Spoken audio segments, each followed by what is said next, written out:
Baik, bismillahirrahmanirrahim. Assalamualaikum warahmatullahi wabarakatuh. Kurang semangat sekali lagi. Assalamualaikum warahmatullahi wabarakatuh.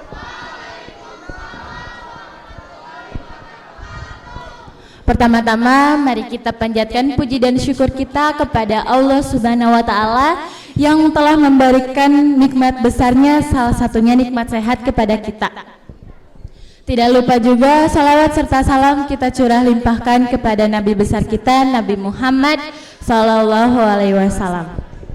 Yang terhormat Ibu Kepala Sekolah, Ibu Dila Fadila SPD, kepada Dewan Juri, juga kepada para penonton yang apa ya? Yang cantik-cantik dan yang ganteng-ganteng. Juga kepada Ibu Lilis Herlina yang sedang menjalankan ibadah umroh, terima kasih atas doa dan supportnya, walaupun jauh di sana tapi doanya tetap di hati. Pagi-pagi kayak gini mah enaknya teh makan mie kuah pakai telur anget-anget, iya enggak? Telurnya setengah mateng, iya enggak? Minum kopi pagi-pagi, enak.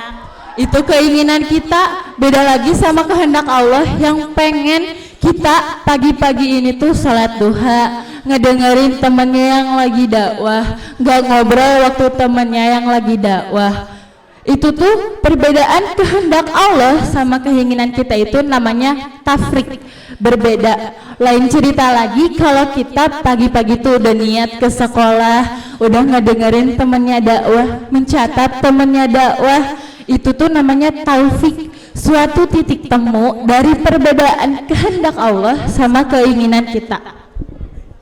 Berlaku juga untuk Nabi yang bakalan aku ceritain kala ini. Sebelumnya perkenalkan, nama saya Cecilia Febriani dari kelas 8B.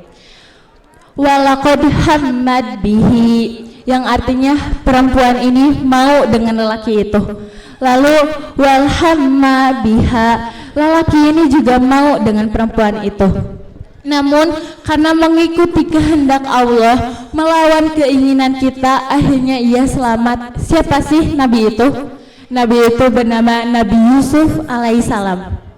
Nabi Yusuf ini adalah salah satu nabi yang kisah-kisahnya banyak diceritakan di dalam Al-Quran. Surat apa? Surat Yusuf. Di dalam surat Yusuf itu banyak cerita atau kisah-kisah Nabi Yusuf di sana. Nabi Yusuf juga jadi salah satu nabi tertampan. Dijelaskan dalam hadis riwayat Ahmad bahwa ada seseorang yang bertemu Nabi Yusuf, lalu ia berkata, ternyata Nabi Yusuf memiliki setengah ketampanan dari kesempurnaan ketampanan. Lalu siapa sih moyangnya Nabi Yusuf ini? Kita disebutkan dalam sholat, kita menyebutkan moyangnya Nabi Yusuf ini 4 kali. Kama sholaita ala ali Ibrahim wa ala ali Ibrahim, kama barokta ala ali Ibrahim wa ala ali Ibrahim. Ibrahim punya keturunan namanya Yakub. Yakub punya anak namanya Yusuf, Imran dan Yahuza. Sewaktu-waktu Nabi Yusuf bercerita kepada ayahnya bahwa ia bermimpi 11 matahari, bulan dan bintang itu bersujud kepadanya. Lalu apa kata ayahnya Yakub? Ayahnya Yakub berkata, jangan pernah engkau ceritakan mimpimu itu kepada saudara-saudaramu. Apa arti dari perkataan ayahnya itu? Bahwa enggak semua saudara kita, enggak semua orang-orang terdekat kita senang kalau kita mendapat nikmat dari Allah, bahkan hanya secuil mimpi. Cuma mimpi aja saudara-saudaranya tuh enggak senang, apalagi nikmat Allah yang besar yang ia kasih. Ai kita kena musibah weh seneng, hari waktu kita dapat nikmat malah baud. Lalu karena saudara-saudara Yusuf yang mengetahui mimpi Yusuf itu, akhirnya mereka mempunyai rasa dendam saudara. Mereka mengajak Nabi Yusuf pergi jauh dari tempat tinggalnya ke gurun pasir, di mana mereka mengajak main Nabi Yusuf ini.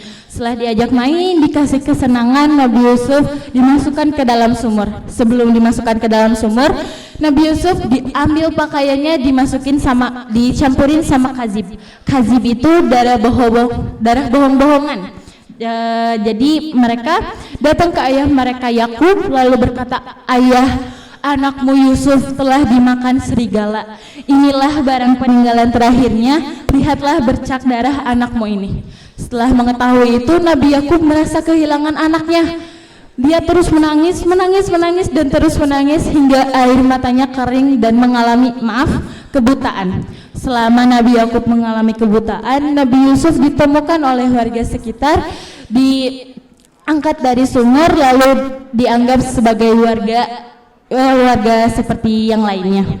Namun karena kecerdasannya, kepintarannya, kebijaksanaan otaknya, Nabi Yusuf akhirnya diangkat menjadi Perdana Menteri di Mesir. Waktu saudara-saudaranya tahu kalau Nabi Yusuf itu jadi Perdana Menteri di Mesir, mereka datang seolah-olah mereka lagi mencari gandum. Waktu mereka datang ke kerajaan Nabi Yusuf tahu dan memasukkan satu mut itu kalau di kita mah satu karung gandum ke dalam tasnya beserta dengan baju Nabi Yusuf. Lalu Nabi Yusuf berkata, "Bawalah bajuku ini kepada Yakub, lalu ia akan datang kepadaku dengan keadaan mata bisa melihat." Lalu Nabi Yusuf menyuruh salah seorang untuk mengantarkan saudara-saudaranya ini kepada Nabi Yakub. Sesampainya di rumah, Nabi Yakub mencium aroma baju itu dan benar saja Nabi Yakub terharu. Ini bau anakku Yusuf masih hidup. Benar saja kekuasaan Allah itu nggak bohong, benar adanya. Nabi Yakub datang ke kerajaan Nabi Yusuf dengan keadaan mata bisa melihat.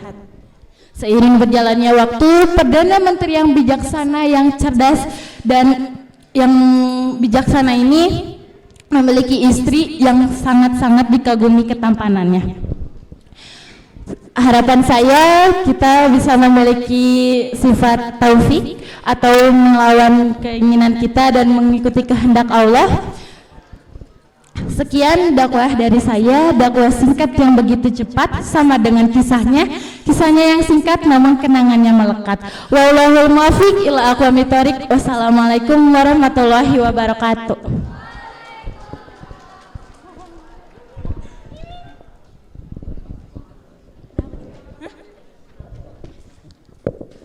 Cek. Assalamualaikum warahmatullahi wabarakatuh. Ini teh masih pada semangat enggak? Belum disemangatin ayang ini mah ya. Sekali lagi, assalamualaikum warahmatullahi wabarakatuh. Alhamdulillahirabbil alamin wassalatu wassalamu ala asrofil anbiya'i wal mursalin wa ala alihi wa sahbihi ajmain, amma ba'd. Pertama-tama saya ucapkan yang terhormat kepada Kepala Sekolah SMP Asalam Bandung, Ibu Dila Fadila SPD, dan yang terhormat kepada juri yang alhamdulillahnya bisa berkenan hadir, serta teman-teman yang alhamdulillahnya bisa hadir dan sehat walafiat di acara ini. Pertama dan yang paling pertama, mari kita panjatkan puji dan puji syukur kepada kehadiran Allah yang Maha Ghafur, yang telah menciptakan laki-laki dan perempuan, siang dan malam, langit dan bumi, aku dan kamu. Salawat bersusah salam tak lupa kita curah limpahkan kehadiran manusia setia tapi bukan buaya, manusia sejati tak pernah iri hati, tentu saja yang amalnya sudah top markotop di dunia dan akhiratnya. Siapa lagi kalau bukan Habibana wa Nabiyana Muhammad sallallahu alaihi wasallam.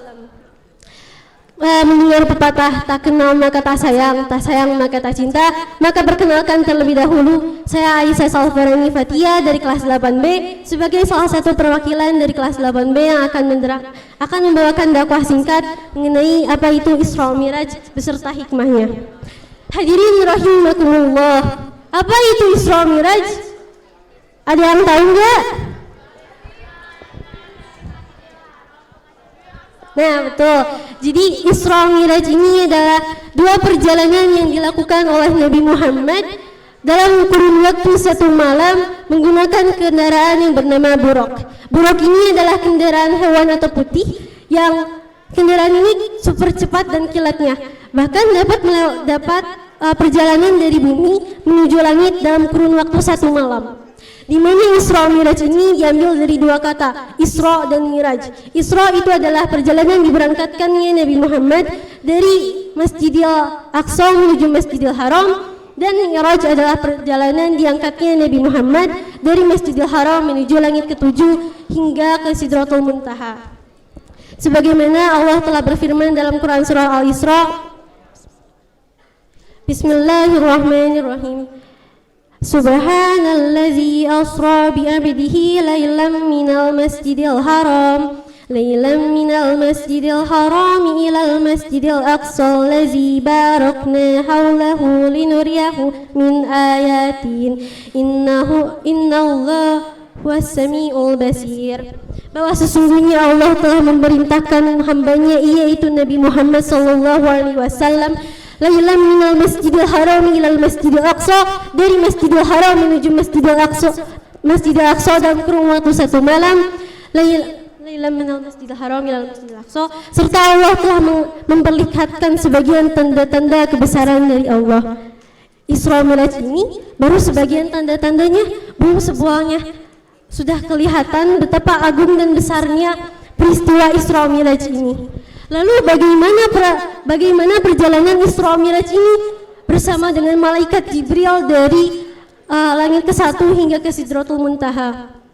Di mana langit pertama Nabi Muhammad bertemu dengan Nabi Adam, langit kedua bertemu dengan Nabi Ishak dan Nabi Yahya, langit ketiga bertemu dengan Nabi Yusuf, langit keempat bertemu dengan Nabi Idris, langit keempat Nabi Idris, langit kelima bertemu dengan Nabi Harun, serta langit keenam bertemu dengan Nabi Musa, dan langit ketujuh bertemu dengan Nabi Ibrahim.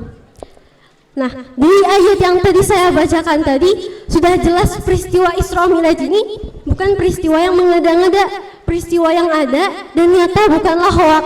Karena apa? Sudah terbuktikan dalam Quran surah, salah satunya ini adalah dari surah Al-Isra ayat 1.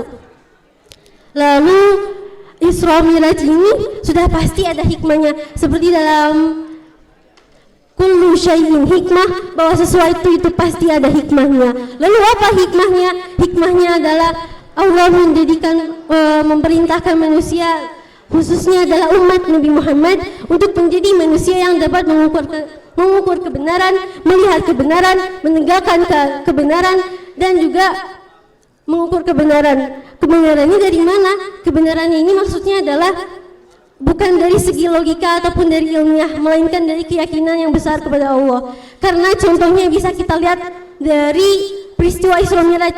Karena gak mungkin dari perjalanan Masjidil Aqsa menuju Masjidil Haram, lalu dari Masjidil Haram menuju Sidratul Muntaha, langit tertinggi, dalam kurun waktu 1 malam.